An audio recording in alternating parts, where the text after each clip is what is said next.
Hello guys, I'm Jack Grattan, Brazilian Jiu-Jitsu black belt, and I'm here with one of my students, Reese. And in this video, we are going to be going through most common mistakes whilst inside closed guard. Okay, so if we start from here, so on this video, it's not even necessarily how to deal with passing the closed guard, but a few very beginner mistakes to avoid. And the quicker that you learn to avoid those mistakes, the easier it will be to pass. So there's a few things what not to do. The first thing is, inside someone's closed guard, you never want to put your hands on the floor. There's two main reasons of attacks. One, the Kimura.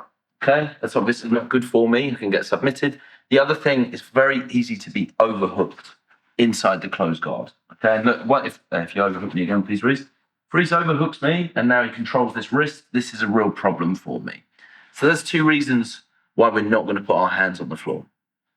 So if we go to other things to avoid, one big one is hugging the head. You see this a lot, especially early on from people, because it looks like a position of control, but it actually, unless there's a huge size difference, even then it's really not effective. You might see someone tap if they're double someone's size, but you won't be able to pass the guard by hugging their head here like this and squeezing. Okay. There's some exceptions of stack passing where we come through like this sort of angle. But even then, there's a potential lot of risk involved. So hugging the head is a no-no. Putting your hands on the floor is a no-no. And this is a little bit more of a general run, but it links into a few others. I don't want my arm to ever drift across this center line here.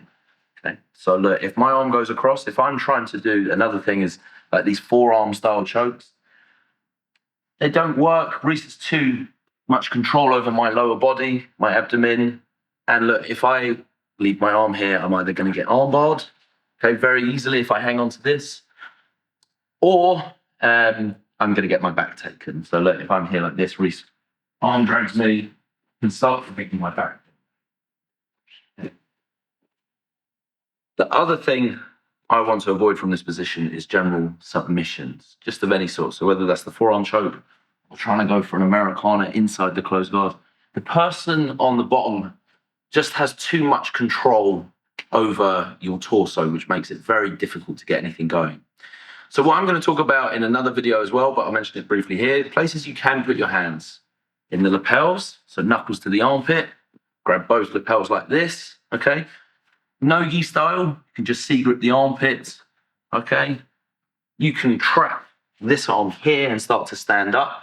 They're all very reliable things to do. We can stay on our knees as well.